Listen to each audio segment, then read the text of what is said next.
नमस्कार दोस्तों, स्वागत है आपका अपने वीजी नॉलेज में। दोस्तों आज बात करेंगे उस शख्स की जिसको गैंग का मसल मैन कहा जाता है। कैसे वो जुर्म के रास्ते चल पड़ा और आज गोगी गैंग की कमान को उसने ही संभाल रखा है। जी हाँ, यहाँ बात हो रही है दीपक पहल उर्फ बॉक्सर की। दीपक हरियाणा राज्य के सोनीपत के गन्नौर का रहने वाला है। दीपक 9वीं कक्षा तक पढ़ने के बाद बॉक्सिंग शुरू कर देता है। परिवार वाले दीपक को पढ़ाई पर ज्यादा ध्यान देने को कहते थे और चाहते थे कि वो पहले पढ़ाई पूरी करे। उसके परिवार को इस बात की उम्मीद थी कि बॉक्सिंग में उनका बेटा आगे तक जाएगा। जिंदगी ठीक पटरी पर चल रही थी। दीपक में बॉक्सिंग में जाने का जुनून विजेंद्र सिंह को देखकर जागा था। वो विजेंद्र सिंह को अपना गुरु मानता था। जब 2008 में विजेंद्र सिंह ने बीजिंग ओलंपिक में ब्रॉन्ज मेडल हासिल किया था तो हरियाणा के युवाओं ने बॉक्सिंग में अपना करियर बनाने का सोच लिया था। उनमें से एक दीपक भी था।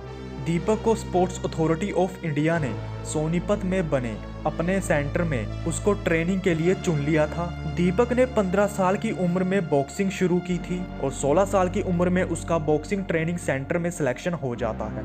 एक साल के भीतर ही दीपक गोल्ड मेडल हासिल कर 57 केजी का जूनियर नेशनल चैंपियन बन गया था। गांव में जश्न का माहौल था। सबको लगता था कि दीपक उनके गांव का शेर देश के लिए ओलंपिक में मेडल लाएगा।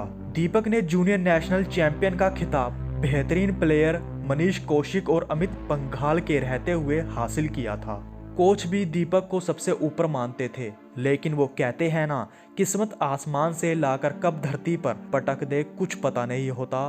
कहां 2021 में मनीष कौशिक और अमित पंघाल टोक्यो ओलंपिक के लिए क्वालिफाई कर चुके थे, वहीं दूसरी तरफ दीपक मोस्ट वांटेड गैंगस्टर बन चुका था। किसी ने सही कहा है कि गुस्सा इंसान का सबसे बड़ा दुश्मन होता है। दीपक की एक साथी खिलाड़ी से बहस हो जाती है, जिसके बाद दीपक ने उस बॉक्सर के पंच मारकर उसका जबड़ा तोड़ दिया था। इस सब के बाद दीपक को सस्पेंड कर दिया गया और इस मामले में उस पर केस भी दर्ज हुआ। दीपक ने स्पोर्ट्स कोटा से नौकरी पाने की कोशिश की, लेकिन उसको मिल ना पाई। साल 2012 में भारत को बॉक्सिंग फेडरेशन पर बैन लग जाता है, जिसके बाद कई बॉक्सिंग प्लेयर्स के करियर पर पानी फिर गया और कई अपने सपनों से भटक गए। इसी दौरान दीपक की मुलाकात गोगी के सबसे खास शूटर कुलदीप मान उर्फ फज्जा से होती है। दोनों में अच्छी दोस्ती हो गई और दीपक गैंग में शामिल हो गया। दीपक का पहली बार 2016 गोगी गैंग से संबंध को लेकर नाम निकलकर सामने आया। उस पर गोगी को जेल से फरार करवाने को लेकर केस दर्ज हुआ। इसमें उसकी गिरफ्तारी भी हुई, लेकिन जल्द ही वो जमानत पर बाहर आ जाता है। कहते हैं जेल से आने के बाद दीपक ने दोबारा बॉक्सिंग की शुरुआत की। इसको देखकर उसका परिवार और बड़ा भाई बेहद खुश थे।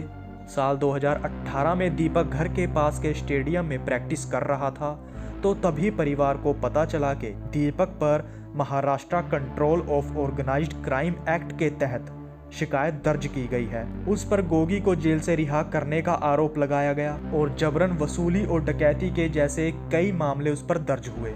बस दीपक अपने सपने तोड़ किसी को बिना बताए घर छोड़कर चला गया। उसने आज तक घर कदम नहीं रखा। अब ये वो समय था, उसने एक के बाद एक वारदातों को गोगी गैंग के साथ मिलकर अंजाम देना शुरू कर दिया। उस पर 4 लोगों की हत्या का केस दर्ज हुआ। इसको लेकर दीपक के परिवार वाले पुलिस स्टेशन के चक्कर लगा कर परेशान हो जाते हैं। पुलिस के सामने परिवार वाले हर बार शर्मिंदा होते और उनको सर झुकाना पड़ता, जिसके बाद परिवार वालों ने 2 साल पहले ही अखबार में इश्तिहार देकर दीपक पहल से सभी नाते तोड़ लिए।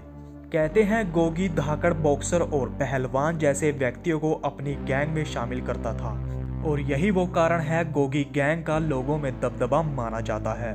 गोगी का रोहिणी कोर्ट में कत्ल के बाद अब तक गोगी की हत्या से जुड़े 3 से 4 लोगों को गोगी गैंग द्वारा मारा जा चुका है और अभी भी मौके के मिलते ही गोगी गैंग टिल्लू ताजपुरिया और बवाना गैंग के लोगों को अपनी गोली का निशाना बना रहे हैं। मई 2022 को पारुल उर्फ अनुज नाम के व्यक्ति को बाइक सवार बदमाशों ने फायरिंग कर मार डाला। करीब आधा दर्जन राउंड फायर किए गए थे। मारा गया व्यक्ति नवीन बाली का चचेरा भाई था। पुलिस को शक है कि इस वारदात को दीपक बॉक्सर ने अंजाम दिया है। तो दोस्तों ये थी दीपक बॉक्सर की जिंदगी से जुड़ी कुछ बातें। इस वीडियो को देख रहे दर्शकों को यही कहना चाहेंगे कि लक्ष्य से भटकना अपने आप से भटकना हो जाता है। तो लक्ष्य पे ध्यान दीजिए, अपना और अपने माता पिता का नाम रोशन कीजिए। अब तक के लिए इतना ही। तो नमस्कार दोस्तों।